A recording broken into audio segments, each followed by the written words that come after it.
Hello friends, स्वागत गर्न चाहन्छु। म प्रकाश राई। तपाईँहरू अहिले हेर्दै हुनुहुन्छ फ्रमटेक नेपाल युट्युब च्यानल। र विशेष यो अहिले लिस्टहरू त्यस्तो केहीमा भएको छैन। भर्खर नयाँ कोइन रहेको छ र मैले देखाएको छु न्यू कोइन भनेको छ। तपाईँको सेल्फ आफ्नो स्टडी गर्नु होला। सेल्फ स्टडी गरिसकेपछि तपाईँहरूले यसमा अर्को भनेको तपाईँले आफ्नो रिस्कमा तपाईँले यसमा इन्भेस्ट गर्न सक्नुहुन्छ। म तपाईँ आफ्नै रिस्कमा इन्भेस्ट गर्नेछु, तपाईँलाई इन्भेस्ट गर्न भनेर भनेछु। मैले अस्ट्रेलियन एएसएस कोइनमा पनि तपाईँलाई $1-2 मैले लगभग $1.47 लगाएर लगभग $15-16 अर्निङ त्यहाँबाट भइसकेको छ, नाफा भइसकेको छ।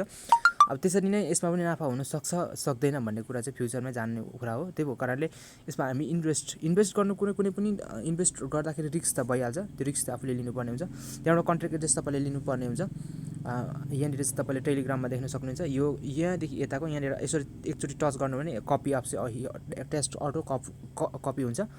अनि यहाँ आउनुहोस्। यहाँ आएपछि तपाईँले यहाँनिर देख्न सक्नुहुन्छ। अनि यसरी तपाईँले यहाँ गएर बिएनबीमा तपाईँको ब्यालेन्स हुनुपर्ने हुन्छ। यहाँ तपाईँलाई देखाउँछु। यहाँ गएर वालेटमा गएर यहाँ हेर्नु होला।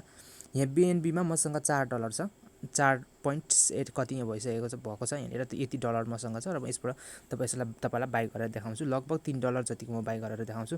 हुन्छ हुँदैन भन्ने कुरा तपाईँले पछि गएर हेर्न सक्नुहुन्छ। र यहाँनिर डा एप्समा जानुहोस्। डा एप्समा गइसकेपछि तपाईँले पेनक्याप स्वेपमा जानुहोस्। पेनक्याप स्वेप यहाँनिर तल पनि भेट्न सक्नुहुन्छ। यहाँ पेनक्याप स्वेपमा गइनुहोस् र यहाँनिर देख्न सक्नुहुन्छ। म यहाँनिर यसरी गएर यहाँनिर तपाईँले त्यो यहाँनिर तपाईँले त्यो कन्ट्र्याक्ट एड्रेस हालेर यहीँ सिबो कोइन यसरी सिप बीएससी तपाईँले निकाल्न सक्नुहुनेछ। यसको फ्युचर के कस्तो छ? फ्युचरमा राम्रै यसले प्रफिट दिन्छ भन्ने जस्तो लागेको छ। र अहिले तपाईँको बासमा मैले प्रस्तुत गरेको छु। हेरौँ अब यहाँ म कति लाउँदाखेरि कति किनिँदो रहेछ तपाईँको बासमा म देखाउँछु अहिले। यहाँनिर आउनु होला बिएनबी स्पेक्टर। म यहाँ 5 करोड कोइन किन्न कोसिस गरिरहेको छु। अब यतिले कति आउँछ हामी हेरौँ। लगभग मेरो $4 त यसमा सकिन्छ होला। कन्फर्म गरौँ। टोटल मेरो $3 जति खर्च हुने रहेछ। एकचोटि ठिकै छ। $3 को म किनेछु। $3.80 यतिको किनेछु। यसमा 5 करोड जति आउनेछ। एप्रुभ गरौँ। अरू होस् हुँदै गरोस्। मैले $3.5 जतिको लगभग यहाँनिर बाई गरेको छु। अनि तपाईँले पनि त्यसरी बाई गर्न सक्नुहुन्छ। क्लोज गरौँ। अब यो टोकन यहाँनिर म तपाईँलाई देखाउँछु कहाँ आउँछ भनेर।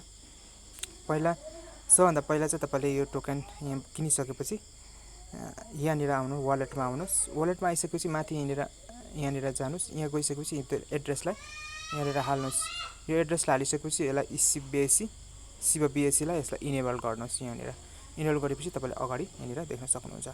यसको भ्यालु अहिले केही छैन फ्युचरमा। अब भ्यालु आएपछि यसले तपाईँले देख्न सक्नुहुन्छ। यहाँनिर यसको 4,70,00,000 मात्रै आएको छ। यहाँनिर 30% कति पार्ट यहाँनिर चाहिँ काटेको छ यसले। ठिकै छ। अब फ्युचरमा हेरौँ यसको भ्यालु के कस्तो हुन्छ भन्दै आजको भिडियो यहाँ चाहन्छु। Thank you very much.